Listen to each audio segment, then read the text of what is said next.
Chairman permits me to follow the existing protocol to appreciate the presence of our government ministers, international partners, and national stakeholders.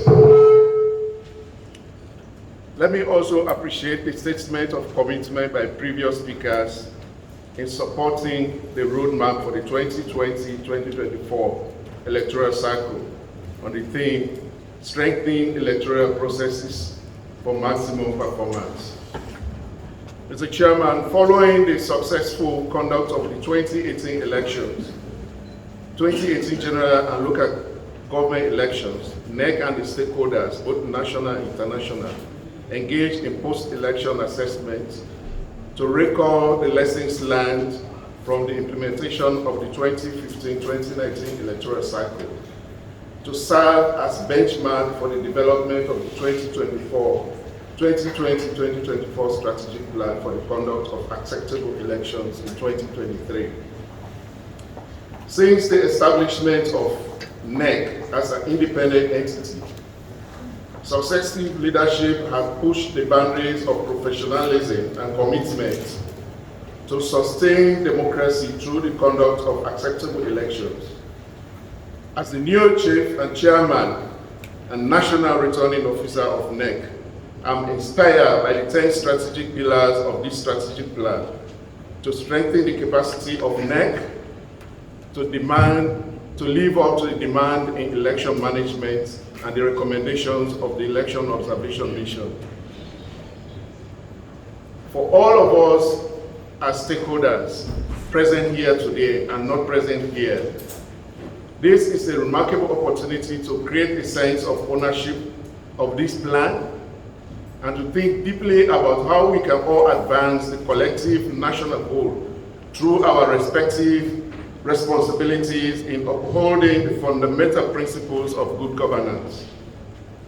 In this strategic plan, each strategic pillar is supported by aspirational priority objectives and performance targets, which are the guideposts for monitoring the implementation within a well-defined timeline of activities spread across the 5 years of the electoral calendar. These activities have been monitorized to value the strategic plan for resource mobilization by government, as well as support from our donor partners. Since I assumed the leadership position at NEC, I have engaged several stakeholders and have gone through the 3 months of internal induction on the realities of electionary processes. That's why I've been granted the fastest learner by my colleague commissioner. During this period, I have witnessed the commitment of staff and commissioners, and I can confidently state that we at NEC are committed to ensuring the implementation of this well-defined strategic plan. I'm also pleased that the government has signaled a strong commitment to providing the necessary financial support to NEC as indicated in the 2021 budget and the funding of the construction of regional offices as well as district offices as declared by the Minister of Finance just now.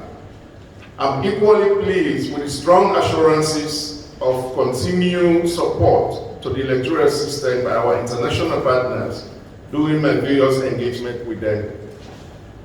Similar resources of assurances of cooperation have been declared by our national stakeholders and partners, including political parties and civil society organizations.